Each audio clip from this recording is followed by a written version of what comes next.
Assalamualaikum warahmatullahi wabarakatuh. My name is Uswatun Hasanah.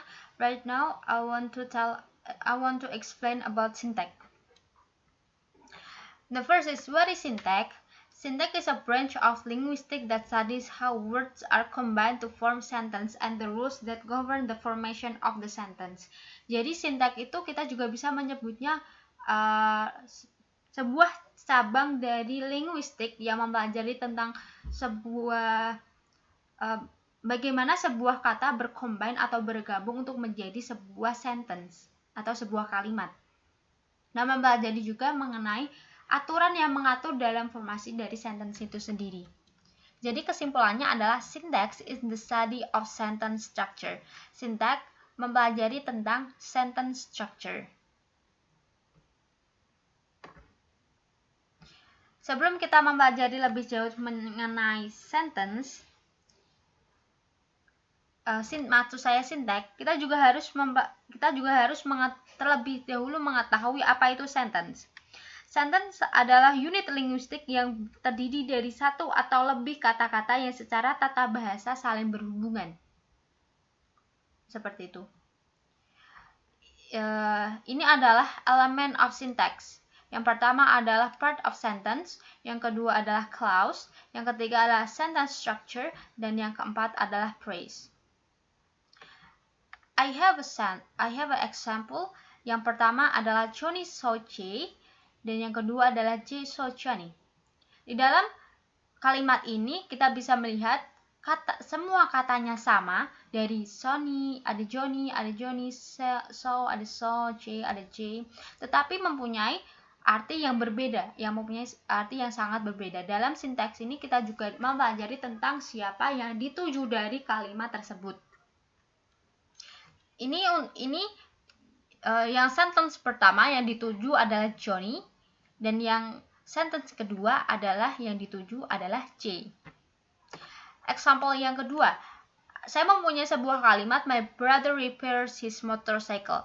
Dalam kalimat ini secara grammar dan secara structure itu benar, dan untuk gramatikalnya benar, jadi bisa dikaji dalam sintaks. Sedangkan sentence yang kedua yaitu he repairs my brother motorcycle. Mungkin untuk informal, untuk percakapan sehari-hari, sentence kedua juga bisa digunakan, tetapi secara gramatikal, secara structure ini salah, tidak correct. Jadi untuk dikaji dalam sintaks tidak bisa. Jika kalimat tersebut sudah benar secara struktur dan secara gramatikal, sentence tersebut bisa diperpanjang menjadi, yang contohnya sentence pertama, my brother repairs his motorcycle, bisa dipanjangkan lagi menjadi seperti nomor 2, yaitu my brother repairs his motorcycle in home, dan bisa dipanjangkan lagi menjadi sentence yang ketiga, my brother repairs his motorcycle in home with my father. Dan yang kedua adalah synthetic categories. Synthetic categories adalah word classes in English. Ada noun, determiner, verb, degree word, conjunction, and then adjective, pronoun, adverb, preposition, and interjection. Synthetic categories. Di dalam semua bahasa tentu ada synthetic categories, tetapi tidak sempurna seperti dalam bahasa Inggris. Dalam bahasa Inggris mempunyai 11 synthetic categories, yaitu noun, lexical verb, adjective, numeral, adverb, auxiliary verb, determiner, pronoun, preposition, conjunction, and interjection. Untuk lexical verb dan auxiliary verb itu sangat berbeda. Contoh, lexical verb itu seperti run, swim, and then eat, walk. Sedangkan untuk auxiliary verb itu seperti do, have you done? Have itu auxiliary verb. Dalam sintetik kategori juga mempunyai diagram pohon atau yang biasa disebut dengan synthetic trees.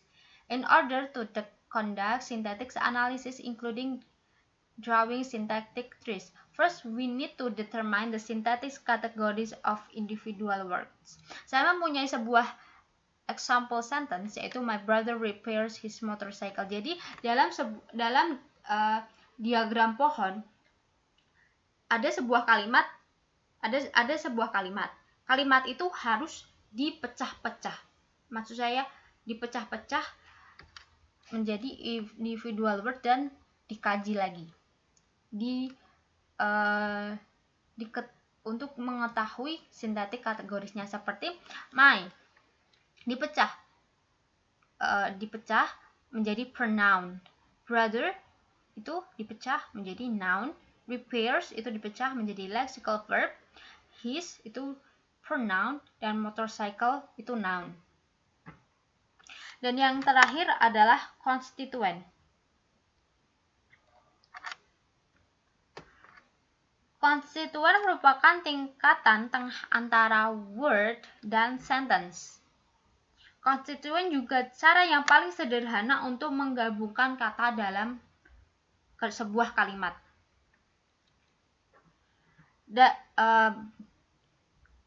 Dari kalimat, saya mempunyai kalimat. Dari kalimat ini, yaitu my brother repairs his motorcycle, kita dapat mencari tahu konstituennya. Cara mencari tahu bagaimana yang konstituen adalah dengan cara memberikan sebuah pertanyaan. Example, from sentence my brother repairs his motorcycle. If we ask who did repairs motorcycle, the answer is my brother. Jadi my brother itu adalah konstituen. Dan yang kedua, what did my brother do? The answer is repairs his motorcycle. Jadi repairs his motorcycle itu adalah sebuah konstituen. Dan yang ketiga adalah what my brother repairs do? The answer is his motorcycle. Jadi his motorcycle itu adalah konstituen. Dalam konstituen pun juga ada tree diagram. Saya mempunyai kalimat yaitu my brother repairs his motorcycle. Jadi yang paling atas adalah sebuah kalimat dan dipecah lagi, yang di tengah adalah konstituen. Bagaimana kita mengetahui yang tengah itu adalah konstituen? Karena tadi kita sudah mempunyai pertanyaan di awal.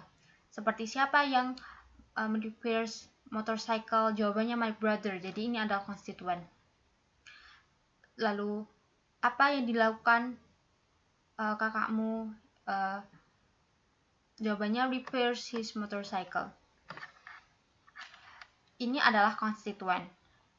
Jika kita mencari sebuah word, ini dipecah lagi, yaitu my brother repairs. His itu masih menjadi satu karena masih konstituen. His-nya dipecah lagi untuk mencari sebuah kata dan motorcycle. Dalam konstituen kita juga bisa menggabungkan dalam sintetik kategorisnya, seperti my brother repairs his motorcycle. Yang atas itu tentu sebuah sentence. Yang kedua adalah konstituen. Yang ketiga adalah my brother repairs kecuali his motorcycle. Jadi my itu dicari sintetik kategorisnya dalam tree diagram konstituen, yaitu pronoun, brother-nya noun, repairs itu lexical verb, his itu pronoun, dan motorcycle itu noun. Alright, terima kasih. Wassalamualaikum warahmatullahi wabarakatuh. I hope you understand what I explain. Bye bye.